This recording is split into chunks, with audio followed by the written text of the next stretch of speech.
तो बच्चों आज हम बात करेंगे class 9 subject mathematics common annual examination term 2 के सॉल्यूशन के बारे में, यानी जो आज पेपर आपने दिया था वो भी मॉर्निंग शिफ्ट का।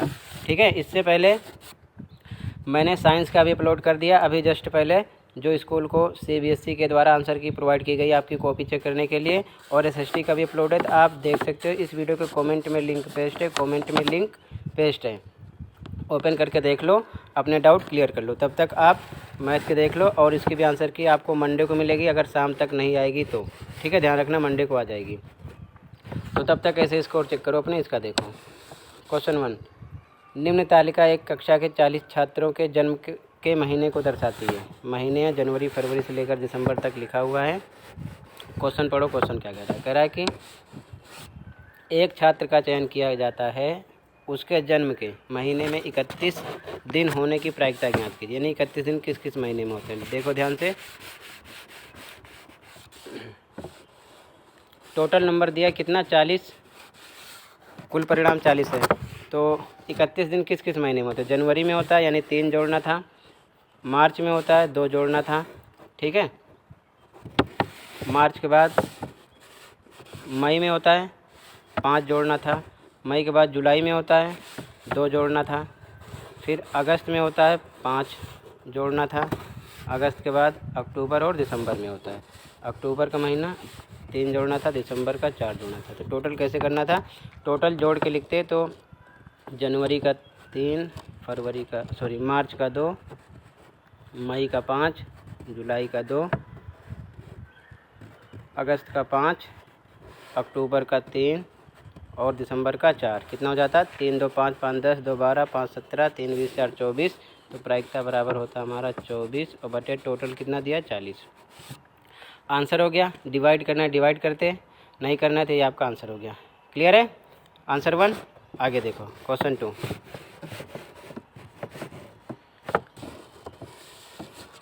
शंकु के आकार के उस बर्तन की लीटर में धारिता ज्ञात कीजिए जिसकी त्रिज्या 7 सेंटीमीटर, त्रिज्या ऊंचाई 25 है। आर दे रखा है, एल दे रखा है। तो धारिता का मतलब आयतन निकालना था, लेकिन आयतन का formula 1/3 pi R square H होता है शंकु का।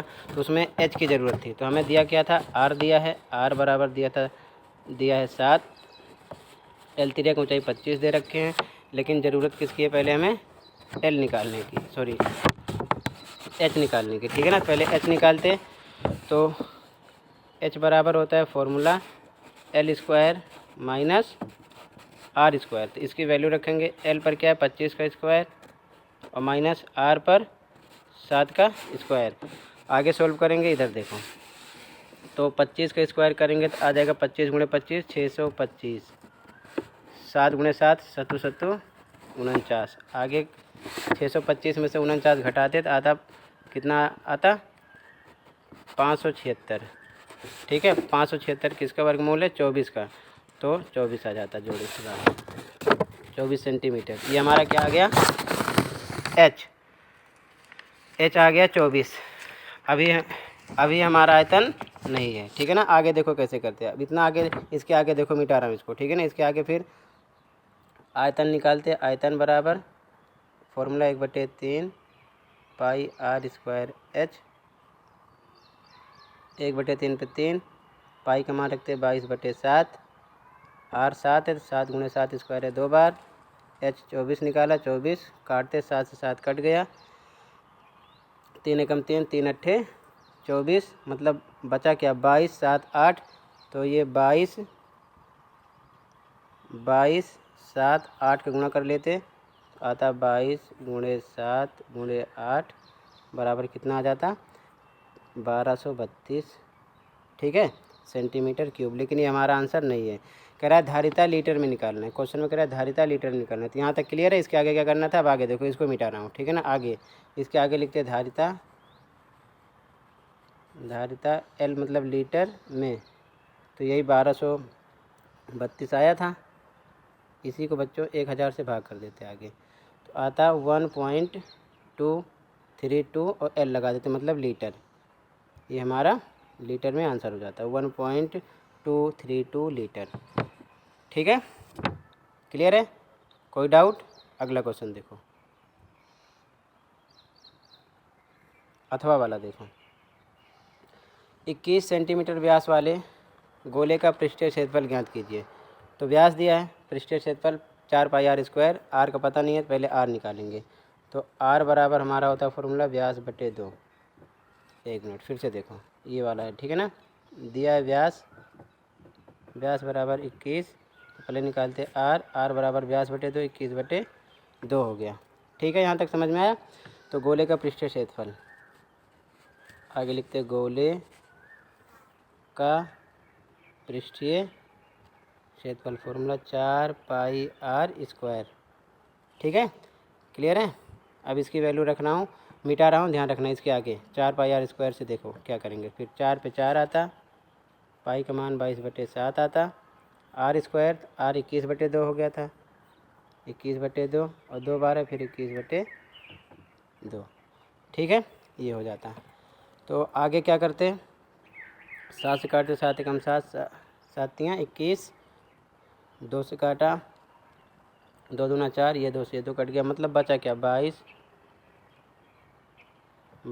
गुणे 3 गुणे 21, यही बचा। इनका आपस में गुणा कर देते, तो आपस में गुणा करते तो कितना आ जाता,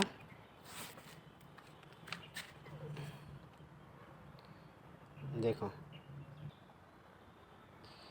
आपस में गुणा करने पर आ जाता बच्चों 1386 सेंटीमीटर स्क्वायर इसका आंसर हो जाता। क्लियर है, 1386 इसका आ जाता। अगला देखो क्वेश्चन, तीसरा क्वेश्चन। प्रायिकता पर एक प्रश्न पर काम करते समय यह पाया गया कि अंग्रेजी वर्णमाला के 286 अक्षर थे। कुल परिणाम 286 हो गए। प्रश्न में आने अक्षरों के आने का अवलोकन निम्नलिखित था, ये लिखा हुआ है।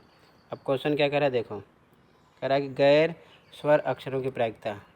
ठीक है, तो स्वर का मतलब वोवेल कौन कौन से होते हैं, ए, ई, आई, ओ, यू। लेकिन ये कह रहा है कि स्वर नहीं, गैर स्वर, तो इनको छोड़ दो, बच क्या रहा है, बी बचा एक, आर बचा और अन्य। ठीक है ना, 100 बचा। इन तीनों को हमको जोड़ लेना है। तो जोड़ने पर कितना आ जाता हमारा, प्रायिकता बराबर क्या लिख देते हैं हम, जोड़ने पर आता 100, 36, 14, मतलब 150 आ जाता। और टोटल कुल क्वेश्चन में दिया 286, तो ये आपका आंसर है। डिवाइड करना है डिवाइड कर लेते, नहीं करना है तो कोई ज़रूरत नहीं है। ठीक है, तो 150/286 आ जाता। अगर यहीं पर ये पूछते स्वर आने की, तो हम ए यानी 70 को, ई यानी 22 को, आई यानी 16 को, ओ 20 को, यू 8 को जोड़कर लिखते, और बटे में टोटल 286। तो यहाँ पर गैर स्वर अक्षर की प्रायिकता पूछ रहे हैं, तो हमें गैर स्वर में आता है हमारा कौन कौन सा, बी। ठीक है ना, क्योंकि ए, ई, आई, ओ, यू वोवेल है यानी स्वर हैं, और गैर स्वर में भी 14 जोड़ते, 36 जोड़ते, तो 36 14 50, और अन्य में 100, 150 हो गया। तो 150 ऊपर और बटे टोटल 286 नीचे हो जाता, आंसर हो गया। ठीक है, आगे देखो क्वेश्चन 4। जांच कीजिए कि क्या दो बहुपद पी एक्स 2x² + 4x + 1 का शून्यक है। तो यहाँ पर हमें इसकी वैल्यू रखकर सोल्व करना था। देखो ध्यान से कैसे करते इसको, आंसर 4। कलर चेंज कर लूँ क्योंकि ये कलर दिख नहीं रहा है। तो ये p है, x पर 2 रख दिया, बराबर 2x, 2 पे 2, x है, x पर 2 का स्क्वायर कर देते, प्लस 4 है, फिर x है, 4 गुणे 2 प्लस 1, आगे सोल्व किया, 2 2 4 2 8 हो जाता है ये, प्लस 4 दूना 8। ठीक है, और ये प्लस 1। क्लियर है, तो ये कितना हो जाता है हमारा, ये 8 8 16 1 17। ठीक है, अब ध्यान से देखो, शून्य का मतलब 0 आना चाहिए। 0 आया, 0 नहीं आया, तो हमें क्या लिखना था, जांच कीजिए क्या दो बहुपद पी एक्स बराबर 2x² + 4x + 1 का एक शून्यक है। तो हम यहाँ आंसर में लिखते नहीं है, ये शून्यक नहीं है, नहीं है। ठीक है ना, तो नहीं लिखना था, या पूरी लाइन लिख देते ये शून्यक नहीं है। क्लियर है, अगला देखो इसका अथवा वाला क्वेश्चन देखो। अथवा एक उपयुक्त सर्वसमीका का प्रयोग करके 105 गुणे 102 का मान ज्ञात कीजिए। तो देखो इसको कैसे करना था, 105 को लिख देते हम 100 + 5, 102 को लिखते 100 प्लस 2। सर्वसमीका कौन सी आएगी? x plus a x plus b। और ये बराबर फॉर्मूला क्या बनता है? एक्स स्क्वायर प्लस ब्रैकेट में a प्लस b ब्रैकेट बंद x plus a b। x पर 100 है तो यहाँ पर 100 का स्क्वायर, a पर है, कलर चेंज करके बता रहा हूँ ताकि समझ में आए। x पर 100 है, a पर 5 है तो a पर 5 है, फिर x पर 100 है, b पर 2 है, तो ये ध्यान रखना, ये हमको रखना था। तो यहाँ पर a पर आता 5 और b पर आता 2 और x पर फिर आता 100 और प्लस a b 5 गुणे 2। आगे 100 का स्क्वायर करते 10,000 आ जाता, प्लस 5 2 7, 7 को 100 से करते तो आता 700 प्लस 5 दूना 10। इनको टोटल करना था तो आ जाता 10,710। इसका आंसर हो जाता 10,710। समझ में आया? अगला क्वेश्चन देखो। एक मिनट, यहाँ पर बच्चों ये 100 को 2 बार गुणा करेंगे 4 जीरो आएगा, ठीक है, 4 जीरो आएगा, ये ध्यान में रखना। एक मिनट यहाँ से फिर से देख लो, यहाँ पर 1 जीरो और लगाना ये, ठीक है ना। ये 10,000 आता, 100 को 100 से गुणा करते तो 4 बार जीरो तो 10,000 गुणे फिर प्लस 7 प्लस 10, टोटल जोड़ते 10,710, ये हमारा आंसर आता है, ठीक है। आगे देखो अगला क्वेश्चन कह रहा है कि प्रकार की सहायता से 45 डिग्री के कोण की रचना कीजिए, ठीक है। तो सबसे पहले आपको एक रेखा खींचनी थी बिना नाप की इस पर, ठीक है, एक चाप लगाना था, फिर इस यहाँ पर नोक रखकर एक चाप और लगाना था, एक चाप और लगाना था। फिर से देखो एक बार, कलर चेंज करके बता रहा हूँ, ठीक है।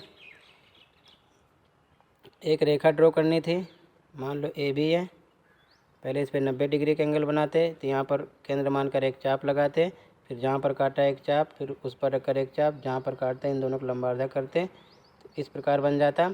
फिर इसका और इसका लंबार्धक करते, कलर चेंज करके बता रहा हूँ, ठीक है, प्रकार से मैंने लाइव समझाया था। इसका लंबार्धक करते तो एक चाप ऐसे लगता, फिर इस पर एक चाप ऐसे लगता, जहाँ पर काटता है इसको मिला देते हैं तो कितने का बन जाता है हमारा? 45 डिग्री का, ठीक है, 45 का बन जाता। अगला देखो, अगला क्वेश्चन, ABCD एक चक्रीय चतुर्भुज है जिसके विकर्ण एक बिंदु E पर प्रतिच्छेद करते हैं। यदि एंगल DBC बराबर 70 और BCD बराबर 80 है तो एंगल BAC ज्ञात कीजिए। BAC ध्यान से देखो, BAC ये हमको निकालना है, ठीक है, क्लियर है, ये हमको निकालना था BAC। तो देखो ध्यान से इसका आंसर, अगर हम इस त्रिभुज की बात करें, इस त्रिभुज की, तो ध्यान से देखो, ये 70 है, ये 80 है और ये D है, तो त्रिभुज के तीनों कोणों का योग कितना होता है? 180। तो मतलब हम लिख सकते थे त्रिभुज BCD में 70 प्लस 80 और प्लस ये एंगल D बराबर होता है 180 के, ठीक है। तो एंगल D बराबर, इन दोनों को जोड़ेंगे तो 8 7 15 150 हो जाता है, प्लस एंगल D बराबर 180 के, तो एंगल D बराबर ये आता है 180 माइनस 150, तो एंगल D बराबर कितना निकलता? एंगल D बराबर निकलता 30। कितना निकलता? 30, ठीक है। तो एंगल D निकला 30 ना। अब इसके आगे मिटा रहा हूँ, फिर से कोशिश करना समझने की, यहाँ तक लिखना था, इसके आगे देखो ध्यान से। तो ये एंगल D बराबर होगा एंगल A के, क्यों? तो उसके आगे लिखना था एंगल D बराबर एंगल A के, और ब्रैकेट में लिख देते हैं एक ही वृत्तखंड के कोण है, तो इसीलिए एंगल A बराबर भी हो जाता है हमारा कितना? 30। और एंगल A का पूरा नाम क्या है? एंगल BAC, वही पूरा नाम है, 30 निकलता है ये, ठीक है। तो जैसे मैंने बताया वैसे लिखना था, यहाँ पर लिखना था एक ही वृत्तखंड के कोण है, ये आपको ऐसे लिखना था ब्रैकेट में, ठीक है ना, ध्यान रखना, ठीक है। सीधी सी बात है, ये त्रिभुज है, इसमें से तीनों का योग 180 होगा, तो 2 दिया 70 80 150, 180 में से घटाएंगे 30 आ जाएगा D, और D बराबर निकलेगा A के। क्यों निकलेगा? क्योंकि एक ही वृत्तखंड के कोण है, तो जब ये 30 निकला तो ये भी 30 हो जाएगा, सीधी सी बात है, ठीक है। आगे देखो अगला सेक्शन B, तो सेक्शन B नेक्स्ट वीडियो में, ठीक है ना, समझाऊँगा। वीडियो थोड़ी बड़ी हो रही है, ठीक है, तब तक के लिए टेक केयर।